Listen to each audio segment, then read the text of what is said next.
Alright! Alright, what's up? Eto mga kapatid, ay meron akong safety tips para sa mga madadaldal. Eto, magbibigay tayo ng safety tips sa mga madadaldal. Okay? Makinig kayo. Okay? Eto, 5 safety tips para sa mga madadaldal. Okay? Number 1, huwag kang magsasalita habang may nakasalpak na pagkain sa bunganga mo. Intindi mo sinasabi ko. Kasi, nagsasalita ka, may nakasalpak pa sa bunganga mo, hindi ka maintindihan. Ubusin mo muna yung kinakain mo. Lalo na sa mga kainan. Kumakain kayo ng asawa mo. Diba? May nakasalpak sa bunganga mo, salita ka ng salita, tumatalsik yung pagkain, yung kanin. Tuloy ka pa rin sa daldal. Ubusin mo muna yung pagkain mo bago ka magsalita. Para maintindihan ka, para walang tumatalsik na pagkain. Okay? Okay. Number 2, mag-toothbrush ka muna. Yan. Bakit? Anak ng butike. Pagkagising mo, anak ng butike, daldal mo ka agad. Kwento dito, kwento doon. Hindi mo alam yung katabi mo o yung kausap mo, lagi nakatagilid. Doon ka magtaka. Pag yung kausap mo, humarap ka nung una, tapos kinakausap mo siya, tumatagilid. Hindi ka nakakalata. Naaamoy niya simpleng hininga mo.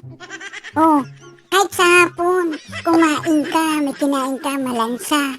Ang daldal mo, dahil likas na madaldal ka. Ang galing mo magipagdaldalan. Kahit may nag-uusap doon, darating ka, pasok ka agad, daldal agad. Madaldal ka, di ba? Literal ka madaldal, di ba? Ayun. Wala kang kalam-alam. Sukang-suka na yung kausap mo sa pinagsasabi mo dahil sobrang baho ng hininga mo. Talsik palaway mo, di ba? Mag-toothbrush ka muna, ha? Okay. Number 3, hinaan mo boses mo pag nasa public ka. Yan, importante yan. Kasi minsan na kahit nasa simbahan ka, ang daldal mo, simbahan na yun, nakikipagdaldalan ka pa. Diba? Nakita mo yung kumare mo. Ang kaibigan mo, habang nagsisimba kayo, nagkukipagkwentuhan ka, ginawa mo kwentuhan ng simbahan. Yan, lakas pa ng boses mo. Diba? Kumbaga, hinaan mo boses mo, okay? In public, lalo na pag nasa taxi sa FX or sa bus. Ilikas na madaldal ka, anak ng butike. Rinig na rinig ng mga pangatlo upuan, katabi mong upuan, yung kadaldalan mo. Sa kadaldalan mo, alam na yung mga pinag-uusapan, alam na yung buhay mo. Lakas ba naman ang boses mo? Kahit nasa dulo ka, nasa dulo ka ng bus, rinig hanggang dun sa driver seat. Diba? Kaya huwag ka magtaka kung yung mga tao lumilingon-lingon sa'yo. Pag nakita mo lumilingon-lingon sa yung mga tao, ibig sabihin, ang lakas ng boses mo. Hinaan mo ang boses mo pag nasa public. Okay?